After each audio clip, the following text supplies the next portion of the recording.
अस्सलाम वालेकुम जी, this is Ali Raza. उम्मीद है आप सब खैरियत से होंगे। चलें जी, चलते हैं अपने दूसरे पार्ट की तरफ। इससे पहले जिन लोगों ने पहला पार्ट नहीं देखा, डिस्क्रिप्शन में मैं उसका लिंक डाल दूंगा, आप वहां से जाके वो पहला पार्ट भी आप देख सकते हैं। चलें जी, पहले पिछले पार्ट में हमने ब्रीडिंग बॉक्स तक जो है वो क्लियर किया था। अब चलते हैं नेक्स्ट टिप्स की तरफ।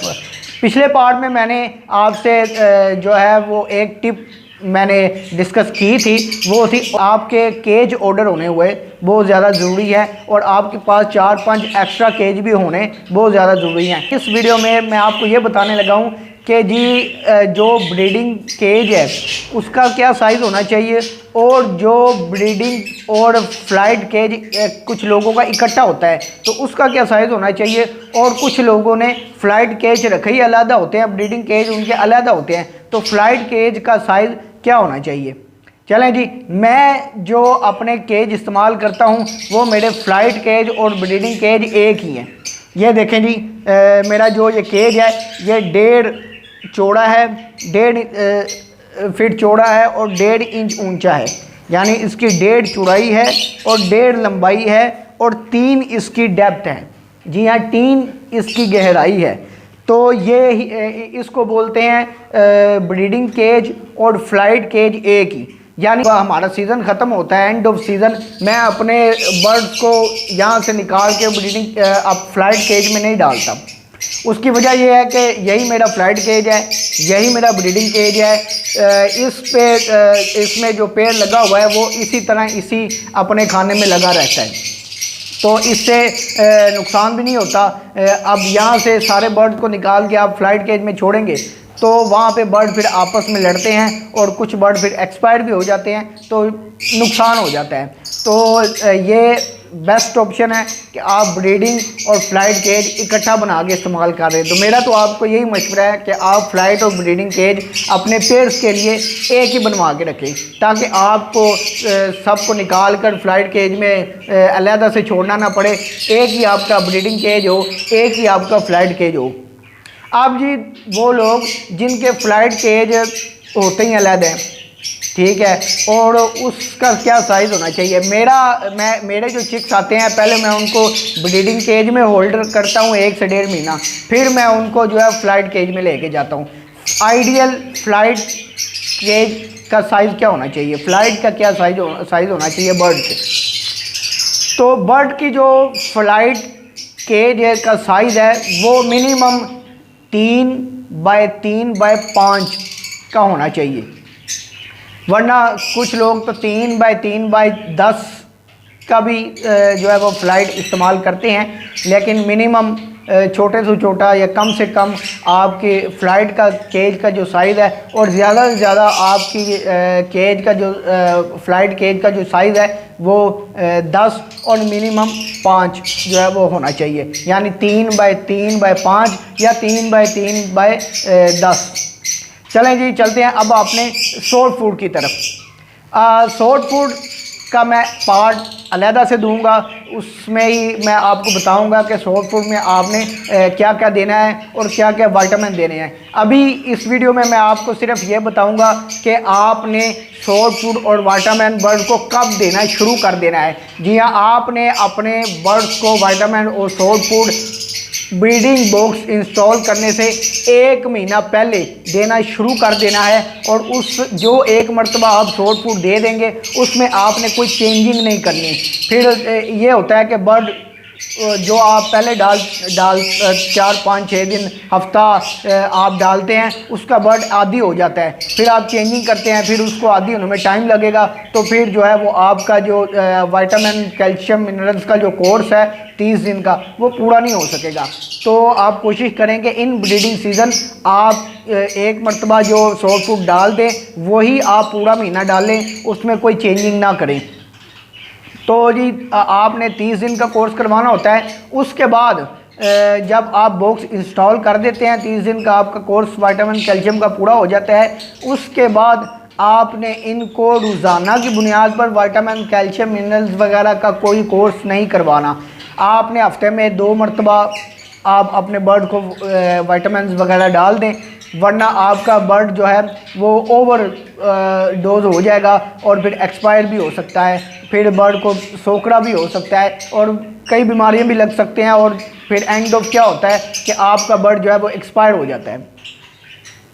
अब जब आपके चिक्स निकल आए इन ब्रीडिंग सीज़न, आपके चिक्स जब निकल आते हैं तो तब आपने सॉफ्ट फूड बर्ड को देनी है या नहीं देनी, विटामिन सॉफ्ट फूड में देने हैं या नहीं देने।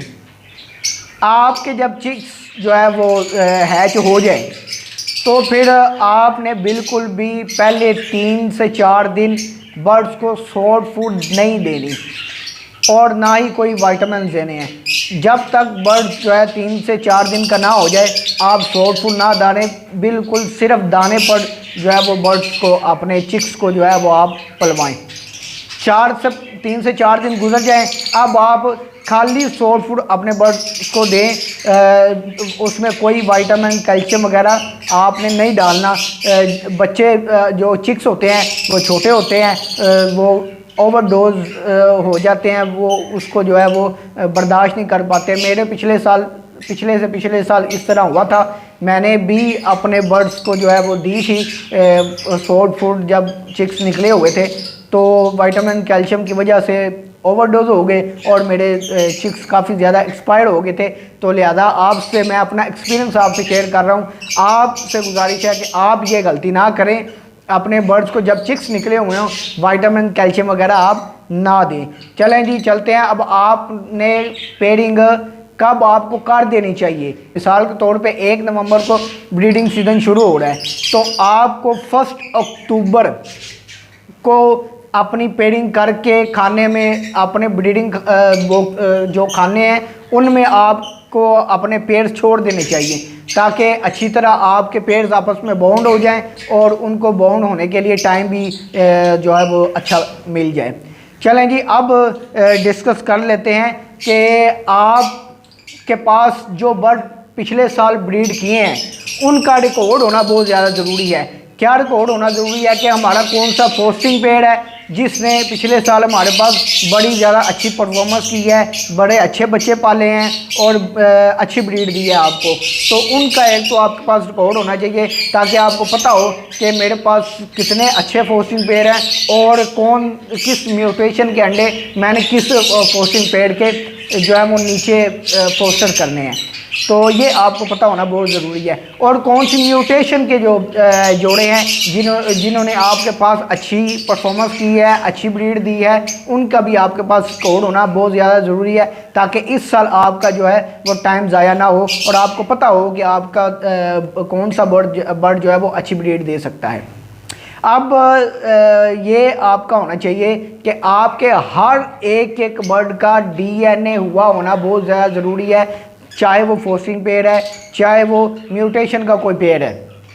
उसकी वजह यह है कि अगर आप तुक्के से लगा देंगे तो आपको ये कंफर्म नहीं होगा कि मेल और फीमेल का कोई कंफर्म नहीं होगा, आपने तुक्का लगाया हुआ होगा। ज़्यादातर लोग जोड़ चेक करके जो है वो ज़्यादा तुक्का लगा अपने फोस्टिंग पेड़ लगा देते हैं, कुछ म्यूटेशन के पेड़ भी जो है इसी तरह लगा देते हैं, तो फिर उनके एक महीना 2 महीने ऐसे ही ज़ाया हो जाते हैं और 1-2 हज़ार रुपया बचाने के लिए वो अपना पूरा सीज़न बर्बाद कर देते हैं। तो टाइम इज़ वेरी इंपॉर्टेंट, ये बिज़नेस है, अगर आप इससे अच्छी अर्न करना चाहते हैं तो टाइम इज़ वेरी इंपॉर्टेंट। आपको अपने टाइम का ख्याल बहुत ज़्यादा रखना है और इस अपना टाइम बचाने के लिए 1000-2000 को आपने नहीं देखना, अपने हार्ट बर्ड का आपने DNA लाजमी करवाना है ताकि आपको पता हो कि मेरे पास कन्फर्म मेल फीमेल जो है वो पड़े हुए हैं, ताकि आप पेयरिंग करें तो वो बाउंड हो जाएं और आपका जो है वो टाइम बर्बाद ना हो। अब आ जाते हैं जी डिवॉर्मिंग की तरफ। डिवॉर्मिंग तो उनकी हो चुकी जो शुरू से ही अपने बर्ड्स को हफ्ते में 1 या 2 मरतबा सिरका देते आ रहे हैं, यानी एप्पल विनीगर जो लोग अपने बर्ड्स को शुरू से ही हफ्ते में 1-2 मरतबा देते आ रहे हैं तो उनका तो डिवॉर्मिंग का कोई इशू नहीं है। अब वो लोग जिन्होंने अभी तक डिवॉर्मिंग करवाई ही नहीं और जो है वो अभी तक उन्होंने डिवॉर्मिंग नहीं करवाई, तो एक मेडिसिन है जो एनिमल्स के लिए है, आइवरमेक्टिन। मेडिसन का नाम है। इसको आपने एक दिन, सिर्फ एक दिन 1 ml 1 लीटर पानी में जो है अपने बर्ड्स को देना होता है। ये आपकी जो है वो डिवॉर्मिंग जो है आपके बर्ड्स की हो जाती है इससे, इतने से। इससे ज़्यादा आपने अपने बर्ड्स को नहीं देना, सिर्फ एक दिन 1 ml 1 लीटर पानी में आपने देना होता है। आइवरमेक्टिन, ये आपको आपकी स्क्रीन पर भी इसका नाम शो हो रहा है, तो आप जो है वो अपने ज़हन नशीन कर लें ये मेडिसन। तो एक दिन जो है वो आप इनको 1 ml 1 लीटर पानी में वो दे सकते हैं अपने बर्ड्स को। अब आपने डिवॉर्मिंग किन नहीं करवानी, जो आपके बर्ड मोल्ट पर हैं, जो आपके बर्ड अभी छोटे हैं, जो आपके बर्ड बहुत वीक हैं, उनको आप हरगिज़ डिवॉर्मिंग आपने नहीं करवानी। इससे आपके बर्ड जो है वो एक्सपायर भी हो सकते हैं। उम्मीद है आज की वीडियो आपको बड़ी अच्छी लगी हुई होगी। इस वीडियो से भी आपको अच्छी मालूमात हासिल हुई होगी। अब नेक्स्ट जो टिप्स हैं वो आपसे मैं डिस्कस करूंगा इससे अगले पार्ट में। तो जो है आप मेरी वीडियो को लाइक कीजिए, शेयर कीजिए, आप मेरे चैनल को सब्सक्राइब कीजिए, बेल आइकन को प्रेस कीजिए ताकि मेरी हर आने वाली वीडियो का नोटिफिकेशन आपको आपकी स्क्रीन पर मिल जाए। अस्सलामु अलैकुम व रहमतुल्लाह।